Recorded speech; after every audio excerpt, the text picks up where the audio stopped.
Hace algunos años me decía un catedrático a quien admiraba por su sabiduría en lengua española. Y él me indicaba: Carlos, hay que tener cuidado con utilizar el vocablo "yo envidio a fulano, sotano o mengano", porque de acuerdo a la etimología, no solamente estás deseando lo que en ese momento tiene que el individuo, sino que incluso te proyectas hasta el final de sus días y de pronto morirá de una terrible enfermedad muy dolorosa y estarás deseando lo mismo para ti. Esa es la razón por la cual también aprendí en ese tiempo que utilizar los vocablos jamás, nunca o para siempre son terminologías que no nos pertenecen a nosotros, criaturas perecederas, que tenemos un plazo, un tiempo definido, sino que únicamente le pertenece a Dios, que es eterno. Y esa es la razón también por la cual el romántico enamorado que en algún momento, queriendo expresar su amor, le dice a la compañera: te amo tanto, tanto que bastaría solo con mi amor para que fuéramos felices. No es verdad. El amor es de dos vías, incluso en nuestra relación íntima con Dios. Y esa es la razón por la cual, en términos de eternidad, la lección de escuela sabática de esta semana se ha titulado "El amor de Dios es hasta el cielo". Y esto por no decir infinito.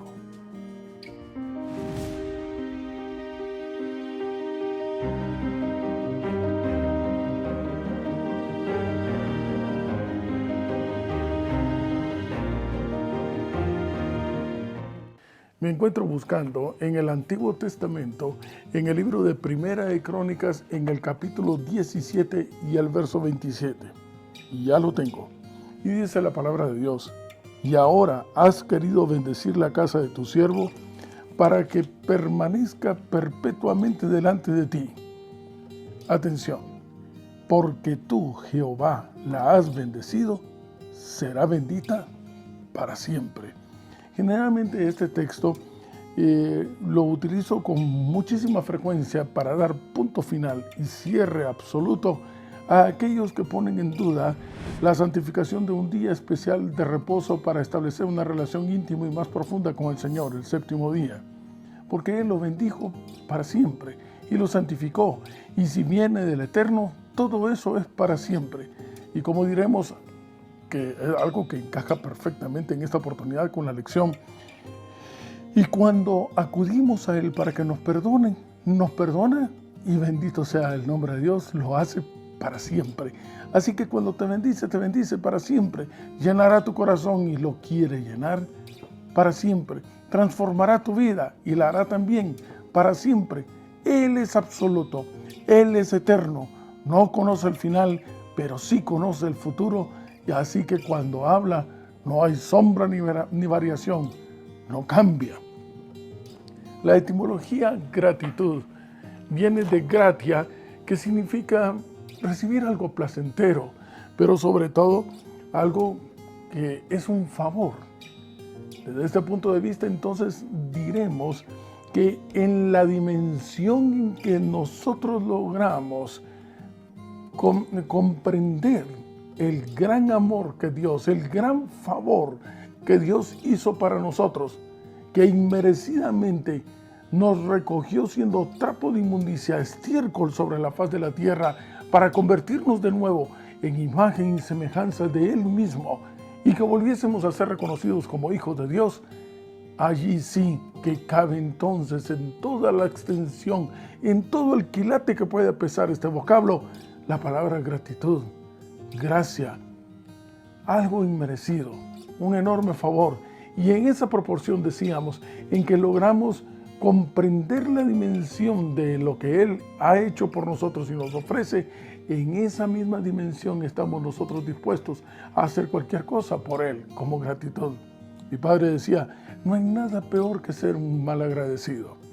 Más de alguna vez he escuchado, estoy seguro que tú también, a aquellos que dicen: si usted me hace este favor, no sabré cómo pagarle.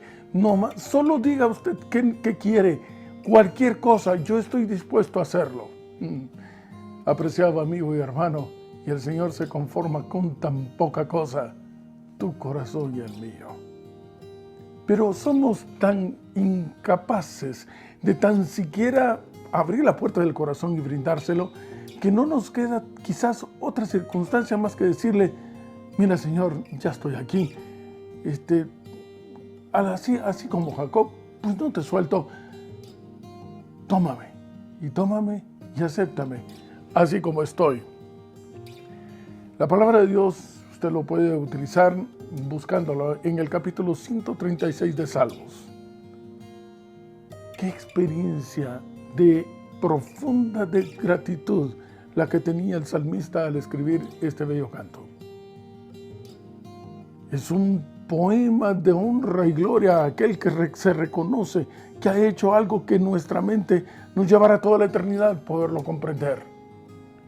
Y de esa razón hace incluso un resumen de lo que es, en primer lugar, reconocerle como creador y redentor. Luego, como un libertador. Posteriormente, como un salvador. Finalmente, como un redentor. Aquel que porque no falla sabemos que pronto ha de venir.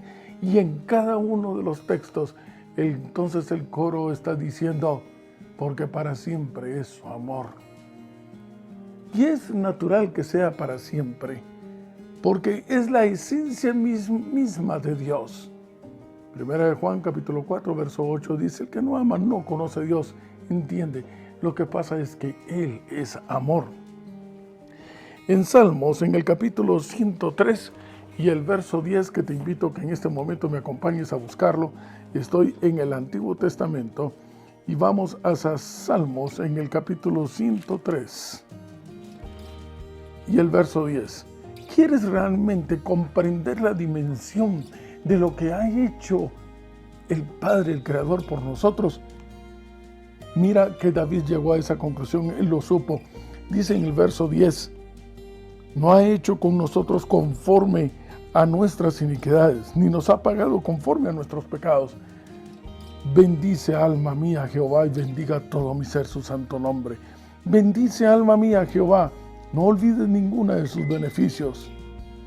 Él es quien perdona nuestras iniquidades y el que sana todas nuestras dolencias. Pero David dice, qué bueno que no te detuviste a ver mis pecados, porque si por ellos fuera, en verdad que yo no merezco ser perdonado, yo no merezco ser recibido. Así que no cabe duda que es haciendo a un lado todos mis errores, que únicamente afianzado en tu amor, que todavía no entiendo, y es muy interesante eso de que no lo entendamos, porque lo que sucede es que juzgamos de acuerdo a nuestra propia percepción y a nuestra propia capacidad y dimensión de amar, que la nuestra sí tiene un límite, y claro está, si somos criaturas con un límite de tiempo. Pero no podemos, nosotros que somos temporales, no podemos comprender lo que no tiene un espacio y un tiempo definido.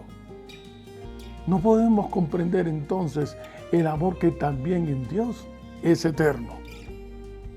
Dice la palabra de Dios en el Salmo 51 que el salmista llega a la conclusión a la que todos debemos de llegar en algún momento.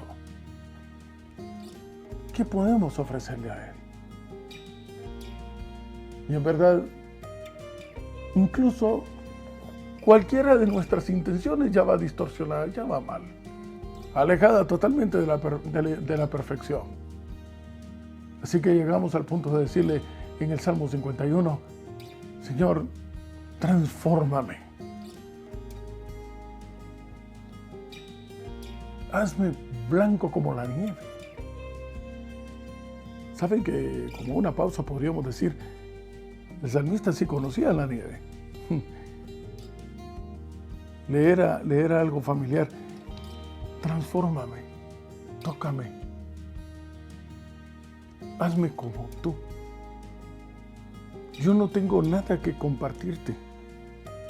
Hazme como tú. Y esto me recuerda tal vez, quizás la experiencia de Pedro en el mesón, cuando Jesús estaba siendo juzgado injustamente en el Sanedrín.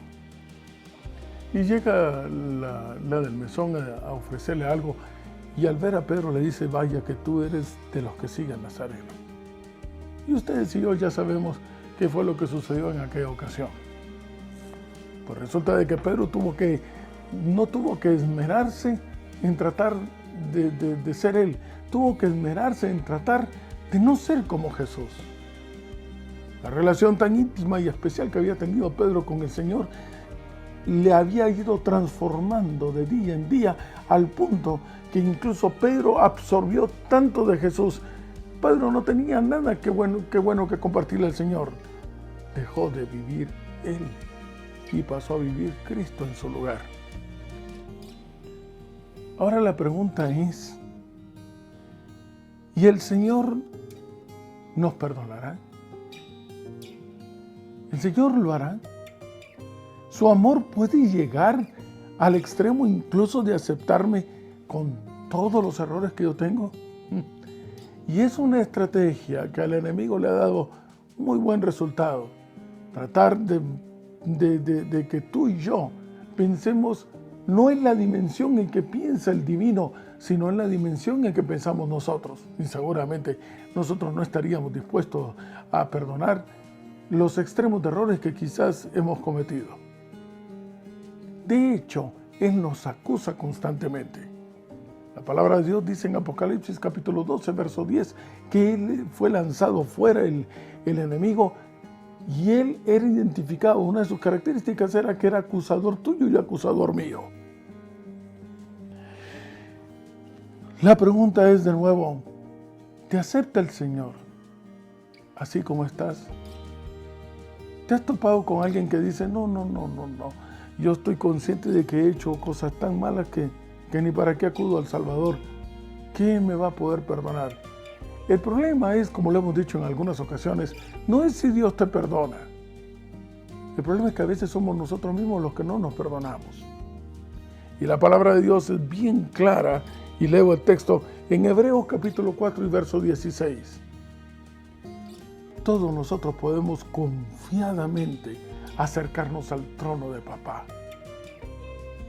al trono de la gracia, de la oportunidad, de la misericordia, del amor infinito e insondable.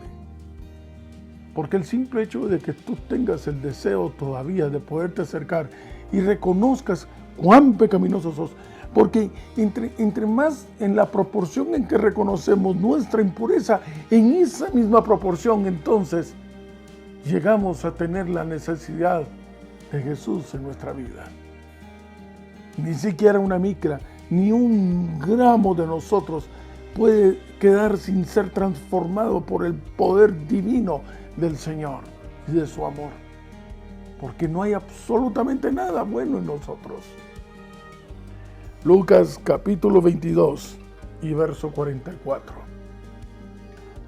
Allí encontrarás tú cómo es que este que dijo ser tu amigo en algún momento y que luego se convierte en tu acusador es un traidor. Lleva a Jesús al monte de los Olivos en una noche realmente oscura y tenebrosa, de esas que son dignas de las películas de terror.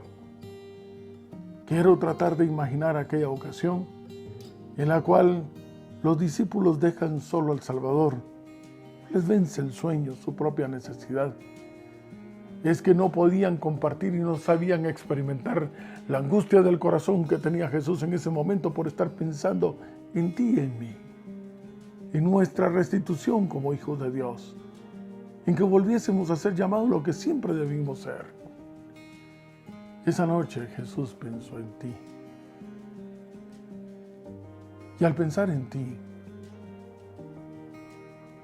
su angustia fue tan inmensa que la palabra de Dios describe en Lucas capítulo 22 y verso 44, que su sufrimiento empezó a derramar gotas de sudor, pero que eran como de sangre. ¡Qué angustia, qué extremo! Y todo porque sin duda alguna el enemigo al fin, por una vez en su vida, estaba diciendo algo que era cierto. Llegó tu nombre Y él empezó a decir absolutamente todos los errores que tú tienes en tu vida. Y digo los míos. Y cada vez que me describió en todos mis errores, en todos dijo absolutamente la verdad, estoy seguro. Y un día, y quizás como muchas veces hemos escuchado esta expresión, y lo vas a hacer por él, ¿no te das cuenta que te volverá a fallar? ¿Y vas a morir por Carlos? ¿Vas a morir por ti, por María, por Roberto? ¿Cómo? Si no lo merecen. Y es verdad, no lo merecemos. Te va a volver a fallar. Y es verdad, seguramente volveremos a fallar. Pero la palabra de Dios dice, y bendito sea el nombre del Señor por esto, en medio de aquella densa oscuridad de pronto se ilumina el cielo. Y sin duda alguna entonces, el Señor logró verte a ti y a mí, no solamente en un templo un día sábado, logró verte a ti y a mí en este preciso instante en el cual estamos compartiendo juntos una reflexión sobre el inmenso amor de Dios, que es hasta el cielo. Y entonces el Señor dijo, vaya, ¿cómo no voy a morir por él si es mi hijo? ¿Cómo no lo voy a perdonar si es mi hijo? ¿Te parece familiar esta frase? Aunque los vecinos y muchos te digan, pero ¿cómo? Y tu respuesta al final se circunscribe únicamente, si es mi hijo, si somos sus hijos, si con amor eterno nos ha amado y por lo tanto prolonga su misericordia, su deseo de perdonarnos. Para Él es un placer perdonarnos porque estamos acudiendo de regreso a reconocerle como Salvador y decir cuánta necesidad tenemos de que inunde nuestro corazón. Saben que el ser humano, por regla general, es mal agradecido porque con mucha facilidad tiende a olvidar sus errores. En mi trabajo, algunas veces le he recomendado a los familiares de los pacientes que lleven una bitácora diaria de cuáles son los síntomas que su familiar tiene. Porque de pronto he encontrado que alguien me dice, mire, yo creo que la terapia no está funcionando muy bien porque no le he visto mayor cambio a lo que le hago memoria. Y la tos, no, esa se le quitó. Y el dolor, no, ese también se le quitó. O sea, llega un instante en el cual perdemos por un momento esa situación que nos era nefasta. Pareciera que el susto, la necesidad, lo que en determinado momento nos llevó a reflexionar, ha quedado en el pasado y nos olvidamos de ella.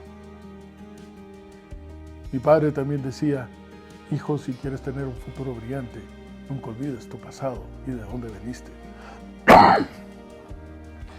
Apreciados amigos, ¿saben ustedes que los egipcios hacían precisamente esto? Subían a la pirámide y estando allá en la pirámide para confesar sus pecados, no recordaban las cosas malas que habían hecho, así que lo que hacían era simplemente empezar a decir todo lo bueno que habían hecho. Eso es fácil, está fresco en la punta de la lengua. Luego, cuando ya no recordaban nada más, entonces comenzaban a decir, bueno, ahora, Padre, perdónanos por todo lo que no hemos dicho. Apreciados amigos y hermanos, la palabra de Dios dice en Salmos 56 y verso 8, el texto último que invito a que por favor me acompañen. Estoy en Salmos capítulo 56 y el verso 8. Salmos 56, verso 8. Y dice la palabra de Dios, mis huidas tú has contado, pon mis lágrimas en tu redoma. ¿No están ellas en tu libro? ¿Sabes? Tu redoma era una vasija con un cuello angosto superior y abajo la capacidad era bastante ancha y generalmente allí en la costumbre judaica se guardaba el aceite de ungimiento para los sacerdotes. Era algo que se preservaba, que se conservaba. El salmista dice, mira, no pasas por alto entonces todos mis apuros y mis necesidades. estás pendiente de ellas, las tienes en tu memoria, las has guardado, me tienes presente. El libro de la memoria, en el contexto judaico, la Torá, que eran los primeros cuatro libros de la Biblia, conocidos como el Pentateuco, eran constantemente revisados y eran cotejados para poder transmitir de generación en generación todo lo grandioso que había sido el Creador para poderlo sacar de Egipto. Parece que es muy importante que nosotros no olvidemos de dónde nos ha sacado el Salvador, cómo era nuestra vida antes de conocerle.